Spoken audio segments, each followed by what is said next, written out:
My grandma knew my dad was stealing my child support for years, while I worked 30 hours a week to afford community college. When I finally asked if she knew, she wouldn't meet my eyes and whispered, "Family's complicated." I did what I thought was best. I walked out without looking back. That was 6 weeks ago. This morning, she sent me a photo of us from the park. No return address. No words. I just found out my dad baby trapped my mom with me. I grew up thinking my mom had left us. That's what he always told me. He told me my mother packed up and left us when I turned 2 years old. I grew up to resent and hate her, mainly because I saw how my father was working super long hours to make ends meet. I hated how my grandma basically had to raise me. When I would ask her about my mother, my grandma painted a picture of a bitter, spiteful, hateful, spoiled, and entitled woman. I felt very justified in my anger and hate for her. That's what my family told me, and I had absolutely no reason to doubt them. A few weeks ago, I found her on social media while at my boyfriend's house, and I was so mad. She was out there living her best life. She is a cook in a Michelin star restaurant. She travels, has a huge apartment, and apparently is married to a gorgeous man. In a fit of rage, I DM'd her cruising her out for abandoning me to live her frivolous life, and that karma would come to her. She obviously saw it. Instead of going off on me, she just asked me to meet her, and that she felt like I had a right to express my anger to her in person, and that she owed me as much. I was starstruck because my father said she never stood for the consequences of her actions. Without telling anyone, I agreed. She invited me to this amazing restaurant. She paid an Uber for me and everything. It was very awkward at the beginning.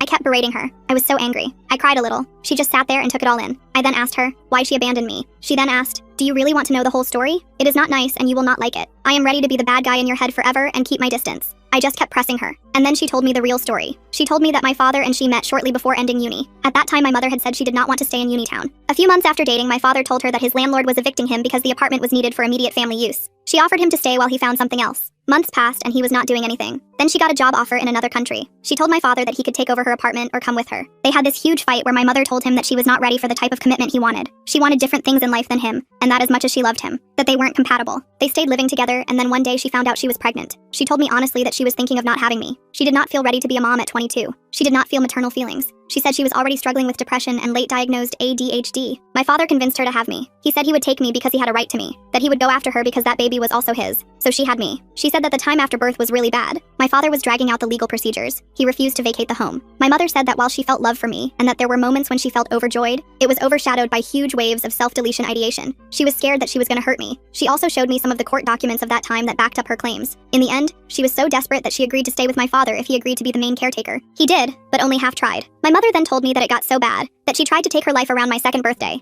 after a particularly nasty fight, where my father admitted to having tampered with her birth control. She showed me the papers of the involuntary 72 hours commitment and the legal documents where she was found unfit to be a parent afterward. I felt nauseous after all that. I would have not believed her, hadn't she brought so much evidence with her. She then asked me what I meant in my message that we were struggling. I told her that we were not exactly rich, and that I was struggling to come up with the money to go to university in another city. She was bewildered and asked me what my father had been doing with the monthly payments she was making. I told her that we don't receive that money. Then she took out another stack of papers. Started with how she met my dad when she was 20. She was graduating culinary school and had this job offer in Montreal. He was older and charming and established. She felt